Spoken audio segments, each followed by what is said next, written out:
Hello class 7 students, कैसे हैं आप सब। I hope you all are fine. तो लास्ट लेक्चर में हमने अपने चैप्टर 1 ज्योग्राफी का अर्थ एनवायरनमेंट के बारे में पढ़ा था। ओके, तो आज हम इससे आगे पढ़ना स्टार्ट करेंगे, लेकिन उससे पहले हम चैप्टर नंबर 1 का एक क्विक रिवीजन करते हैं। ओके, तो सबसे पहले हमने जो पढ़ा था वो था एनवायरनमेंट। और एनवायरनमेंट क्या होता है? फॉर एग्जाम्पल, ये कोई इंसान है या आप हैं, आपके अराउंड जितने भी चीज़ें हो रही हैं, जितनी भी कुछ भी है आपके अराउंड, आपके अलावा, आपके अंदर से बाहर, जहाँ की ये एनवायरनमेंट है मेरा, या फिर आप बाहर भी जाएंगे, सब कुछ जो भी आपके सराउंडिंग्स में है, आपके अंदर के अलावा जो भी आपके बाहर हैं, वो सब आपके लिए एनवायरनमेंट है। ओके, उसके बाद हमने देखा था एनवायरनमेंट भी अलग अलग तरह के थे। Natural environment and second type is natural environment. और इसमें भी हमने देखा था कि इसमें भी दो तरह के एनवायरनमेंट थे नेचुरल में भी, एबायोटिक एंड बायोटिक। ओके, तो जैसा कि इसका नाम है एबायोटिक, तो एबायोटिक में जो चीज़ें आई थी वो थी सब नॉन लिविंग, और बायोटिक में जो चीज़ें थी वो थी लिविंग।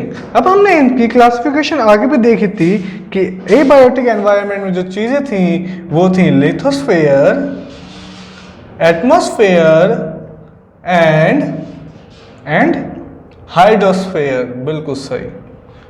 तो ये सब चीजें तीनों मिला के बना रही थी बायोस्फेयर। ओके, ये हमने डायग्राम से भी देखा था कि ये कैसे कैसे होता है। इसके बाद हमने देखा हमारी बायोटिक एनवायरनमेंट। बायोटिक एनवायरनमेंट में आए producer and autotrophs. Producer, second the consumer and third is decomposer. ठीक है, सबसे पहले कोई चीज प्रोड्यूस हुई, फिर उसे कंज्यूम करा और फिर उसे डिकम्पोज करा। तो यही चीज होती है। प्रोड्यूसर में आएंगे प्लांट्स, कंज्यूमर आएंगे हम लोग या जानवर, और डिकम्पोजर में आएंगे बैक्टीरिया जो कि डेड स्किल्स, डेड बॉडीज या फिर डेड फ्रूट्स को खाते हैं। ओके, और फिर उनसे जब वो खत्म होंगे बैक्टीरिया, तो वो फिर से एक प्लांट बनाएंगे जो कि फिर प्रोड्यूसर बन जाएगा। तो ये एक फूड चेन है जो चलती रहती है। तो ये हमने अपने लास्ट लेक्चर में पढ़ा था। अब हम पढ़ेंगे अब इससे आगे का। तो अपनी पेज बुक का पेज नंबर 59 निकाल लीजिए। Heading is interaction between the components of environment. तो इसमें देखेंगे हम कि abiotic and biotic components are linked with each other in many ways. Okay, अब वो वेज कौन कौन सी हैं हम आगे देखते हैं। And functions in an organised manner, any change in one of them will surely bring some changes in the other. अगर प्रोड्यूसर चेंज होगा तो कंज्यूमर में भी कुछ चेंजेस होंगे और फिर डिकम्पोजर में भी कुछ चेंजेस होंगे। फॉर एग्जाम्पल, अगर हम प्रोड्यूसर में देखते हैं कि कोई प्लांट नया बना या कोई भी नई स्पीशीज मिली, उसे किसी भी कंज्यूमर ने खाया तो उसे कोई प्रॉब्लम हो सकती है जिस वजह से उसकी डेथ हुई, और जब उसे डेथ हुई तो उसे बैक्टीरिया ने खाया। जो प्रॉब्लम या जो भी साइड इफेक्ट्स थे वो सब बैक्टीरिया में चले जाएंगे, फिर बैक्टीरिया दोबारा प्रोड्यूसर बनेगा, जिस वजह से ये चीज़ आगे चलती रहेगी। ओके, जैसे कि आपने कोविड के बारे में सुना होगा, कोविड की जो स्टार्टिंग हुई वो एक बैट से हुई थी। ये बैट बैक्टीरिया था, किसी इंसान ने बैट खाया जिस वजह से वो बैक्टीरिया उस इंसान में आया, फिर वो इंसान मरा, तो ये वो इंसान में से बैक्टीरियाज जो थे वो बने, बैक्टीरियाज ने फिर प्लांट्स बनाए, और यही चीज़ जो है पूरी चेंज होती चली गई, जिस वजह से कोविड आज के टाइम में पीक पर है या अलग अलग लोगों में अलग अलग वेरिएंट में मिल रहा है। ओके, तो आगे हम देखेंगे ecosystem is a biological community of interacting organism and their physical environment. Ecosystem क्या होता है? इकोसिस्टम इन सब का एक ग्रुप होता है जिसमें लिविंग बीइंग, नॉन लिविंग सब एक साथ रहते हैं। उस चीज को इकोसिस्टम बोला जाता है। For example, pond, forest, desert, grassland etcetera. Okay, the regional ecosystem is called biome where each region has its own physical condition and assemble of organism। जैसे कि बायोम हो गया, जैसे कि फॉर एग्जांपल डेजर्ट, तो डेजर्ट में अलग तरह के प्लांट्स मिलेंगे, अलग तरह के एनिमल्स होंगे, अलग तरह की फोना होगी और हर चीज बैक्टीरियाज भी अलग तरीके के होंगे।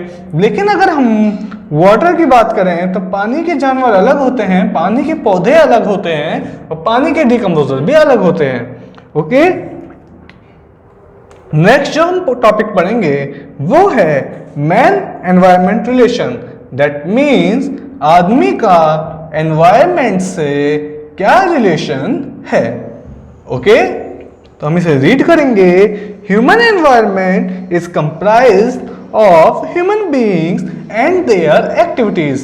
okay, human beings are the only living being that have transformed the environment। that means हम लोग ह्यूमन बीइंग अपने अकॉर्डिंग चीज़ें चेंज कर सकते हैं। जैसे कि हम पेड़ काट के सड़क बना देते हैं तो हम पूरा एनवायरनमेंट चेंज कर देते हैं, या फिर हम घर में पौधों में या गमलों में पौधे जो उगाते हैं उनसे भी एनवायरनमेंट चेंज होता है, क्योंकि उनकी सही जगह वो नहीं होती, लेकिन हम एक आर्टिफिशियल एनवायरनमेंट क्रिएट कर देते हैं। इस वजह से ह्यूमन बीइंग एक लौती ऐसी चीज़ है जो कि एनवायरनमेंट को अपने अकॉर्डिंग चेंज कर सकता है। ओके, जैसे कि आपने देखा होगा, अगर आपको कभी गर्मी लगती है तो आप एसी से कूलिंग कर सकते हैं, टेम्परेचर डाउन हो जाएगा, लेकिन जो आइडियल टेम्परेचर उस टाइम पे होगा वो आपको बाहर जाके पता चलेगा। तो आपने अपने सराउंडिंग में एनवायरनमेंट चेंज कर लिया। ठंड में हम हीटर का यूज करते हैं, वो भी सेम फिनोमिना ही दिखाता है। Okay, they have use environment in different ways to serve their needs. अपनी जरूरत के अनुसार हम एनवायरनमेंट को चेंज करते रहते हैं। जैसे कि from the very beginning human being lived in a close harmony with the nature. जैसे कि पहले हम लोग ह्यूमन बीइंग्स जंगलों में रहते थे, उसके बाद हमने क्या करा कि हमने जंगल काटना स्टार्ट करे और साइंस और टेक्नोलॉजी की तरफ आगे बढ़े, तो हमने घर बनाने स्टार्ट किए, पक्के घर बने। तो उनसे क्या हुआ, पहले हम रहते थे जंगल में completely dependent on environment, nature environment, लेकिन फिर हमने जब एनवायरनमेंट को अपने हिसाब से चीज़ें चेंज करनी स्टार्ट की तो उसे ही इवोल्यूशन कहा गया। ओके, जैसे कि human are cutting more and more forest, हम ज़्यादा से ज़्यादा जंगल काट रहे हैं ड्यूरिंग माइनिंग, ज़्यादा से ज़्यादा खुदाई कर रहे हैं, and in turn causing global warming. Global warming से हम समझते हैं जैसे कि हर साल अर्थ का जो टेम्परेचर होता है या हर साल अर्थ का आइडियल टेम्परेचर जो है वो बढ़ जाता है कुछ डिग्री सेल्सियस, वो होता है ग्लोबल वार्मिंग की वजह से, क्योंकि एनवायरनमेंट को बनाए रखने के लिए प्लांट्स की भी उतनी ही नीड होती है। जैसे कि कोई पेड़ हमें ऑक्सीजन देता है, अब हमने अगर वो पेड़ ही काट दिया तो उसकी जो क्वांटिटी ऑफ ऑक्सीजन थी वो एनवायरनमेंट में कम हो जाएगी, जिस वजह से ग्लोबल वार्मिंग बढ़ती है। अब हमने एटमॉस्फेयर के बारे में पढ़ा है कि जब भी सन की लाइट रिफ्लेक्ट होकर बाहर जाती है तो वो क्या करती है, एटमॉस्फेयर में रुक जाती है। लेकिन अगर हम ये एटमॉस्फेयर में ऑक्सीजन या गैसेस कम कर देंगे तो ये सन की लाइट सीधा बाहर जाएगी, और जब रेज आएंगी तो वो भी ज़्यादा क्वांटिटी में आएंगी जिस कंपैरिजन में पहले आती थी। तो गर्मी ज़्यादा होगी और ठंड भी बहुत ज़्यादा होगी, तो जिस वजह से हम जिंदा नहीं रह पाएंगे। इसलिए ग्लोबल वार्मिंग एक बैड आइडिया है या फिर एक बैड इन्फ्लुएंस है जो कि हम लोग आजकल लाइफ में करते हैं। उसके बाद हम देखेंगे therefore to fulfill their need and this rapid loss of the natural existing environment is the result of overpopulation and urbanization। अब ओवरपॉपुलेशन का मतलब है जितने ज़्यादा लोग होंगे, अगर हमारे पास 100 एप्पल्स हैं खाने के लिए और हमारे पास 100 ही पीपल हैं उसे खाने के लिए, तो सबको एक एप्पल मिलेगा। लेकिन अगर हमारे पास 100 एप्पल्स हैं खाने के लिए और लोग हमारे पास हो गए 200, तो हम इसे कैसे डिवाइड करेंगे। लेकिन ये जो रेशियो है ये बहुत ज़्यादा हो जाता है जब हम पॉपुलेशन की बात करते हैं आज के टाइम में। तो फॉर एग्जांपल अगर 100 एप्पल हैं तो उसे खाने वाले हमारे पास 1000 लोग हो जाते हैं। इस वजह से हम जो करते हैं, हम पेड़ तो लगाते नहीं लेकिन उनसे अपनी नीड ज़रूर पूरी करते हैं, जिस वजह से ग्लोबल वार्मिंग होती है। सेकेंड में देखा है अर्बनाइजेशन। जैसे कि हम घर बनाते हैं, घर बनाने के लिए हम देखते हैं कि कोई भी जंगल है तो हम उसे काट देते हैं। जिस वजह से हमें खाली जगह मिले जहां पे हम घर बना सकें। वैसे ही आपने देखा होगा कि हाईवे बनता है कहीं भी तो कोई भी उसके बीच में पेड़ होता है तो उसे भी काटते चलते हैं क्योंकि एक सीधा हाईवे बनाना है। यही अर्बनाइजेशन की वजह से हमारे लिए ग्लोबल वार्मिंग बढ़ती जा रही है।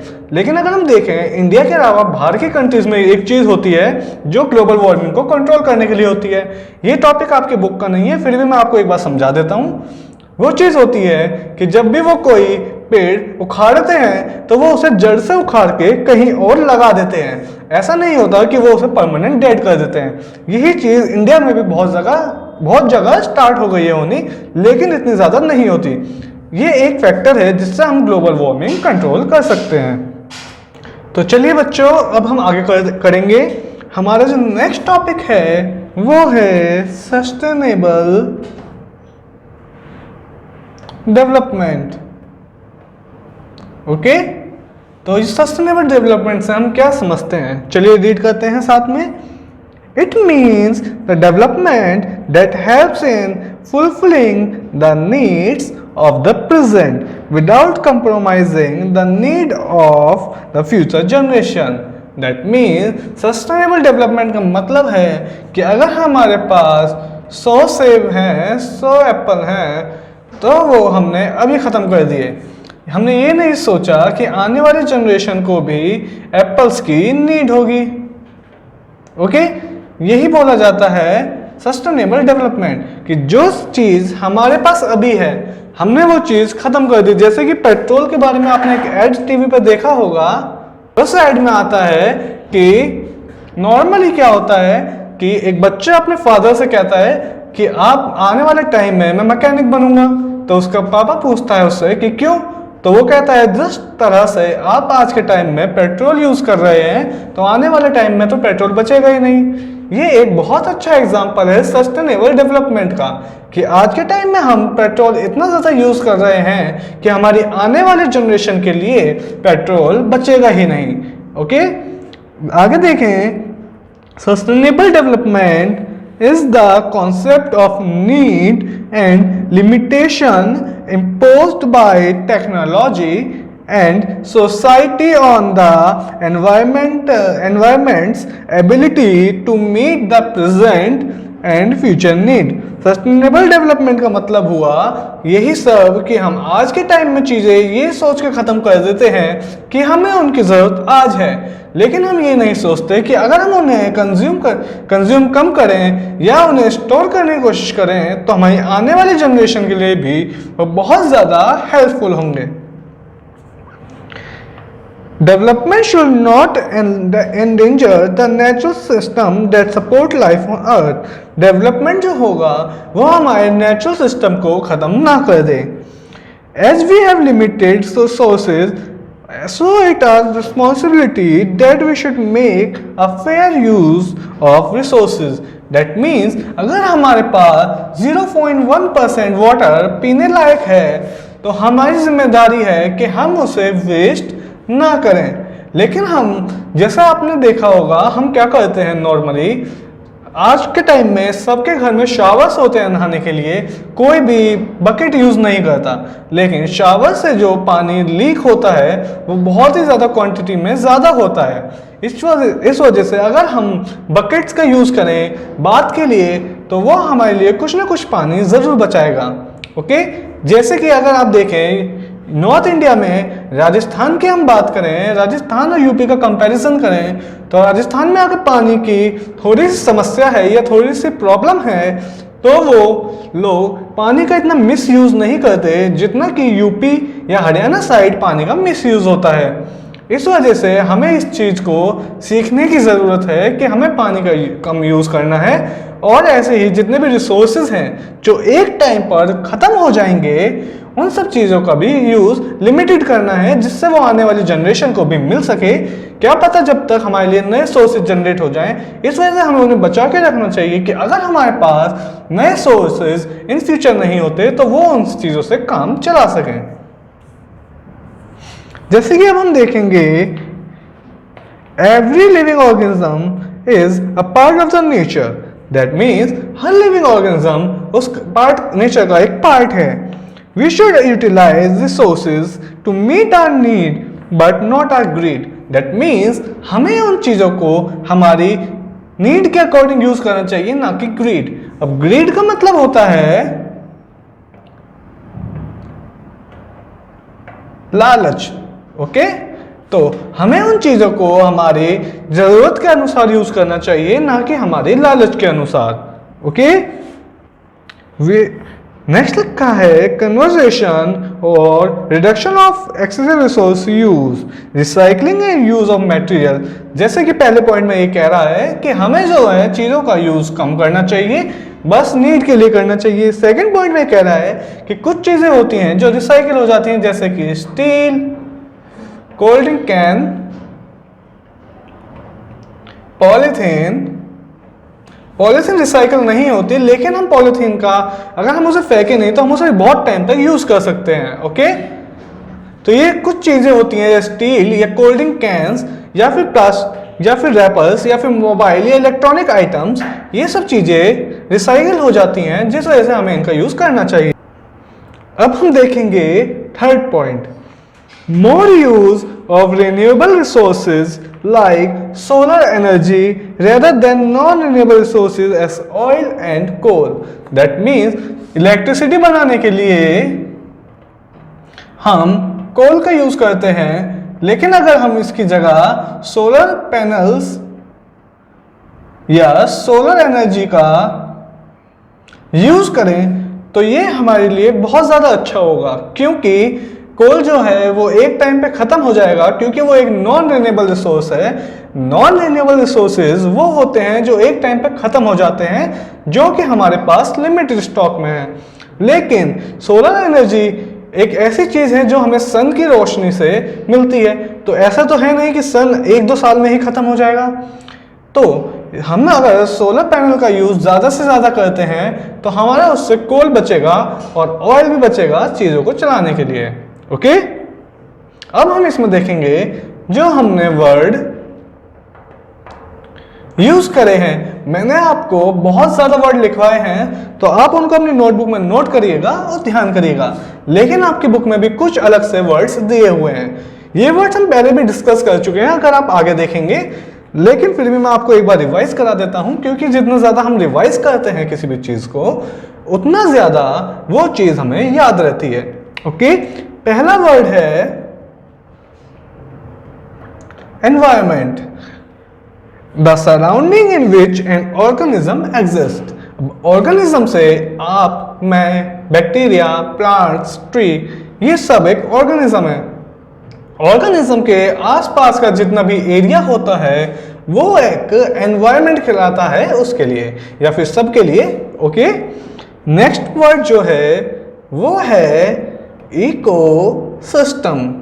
अब इकोसिस्टम से हम पढ़ते हैं it is a biological community of interacting organism and their physical environment. That means ecosystem में सब चीजें आएंगी, डेजर्ट, लैंड, ओशियन, माउंटेन्स, उन सब का ऑर्गेनिज्म से कनेक्शन वो एक इकोसिस्टम कहलाता है। जैसे आप, मैं, प्लांट्स, ट्री सब आसपास ही हैं। कोई भी ऐसा नहीं है कि प्लांट्स की ऐसी कंडीशन है कि वो बस एक पर्टिकुलर जगह पे ही होंगे और इंसान जो है वो एक पर्टिकुलर जगह पे होंगे। ये एक इकोसिस्टम नहीं होता है। इकोसिस्टम का मतलब होता है कि सब चीजें मिलजुल कर एक साथ रह रही हैं। इसके बाद हमने देखा बायोम। बायोम का मतलब होता है कोई भी particular ecosystem. That means deserts, forest. That means desert में रेत होगा, फॉरेस्ट में जंगल होंगे। फॉरेस्ट का मतलब जंगल। तो ये सब चीजें जो होती हैं बायोम कहलाता है। एक पर्टिकुलर इकोसिस्टम की हम बात करें तो बायोम, और बहुत सारे बायोम मिलकर एक इकोसिस्टम बनाते हैं। ओके, लास्ट है हमारा सस्टेनेबल डेवलपमेंट, जो कि हम अभी बिल्कुल पढ़ के आए हैं, तो ये आपको याद होना चाहिए। सस्टेनेबल डेवलपमेंट है the development that helps in fulfilling the need of the present without compromising the need of the future generation. जैसे कि आज के टाइम पे हम चीजें यूज करते हैं बिना आने वाली फ्यूचर जनरेशन के बारे में सोचे हुए। ओके,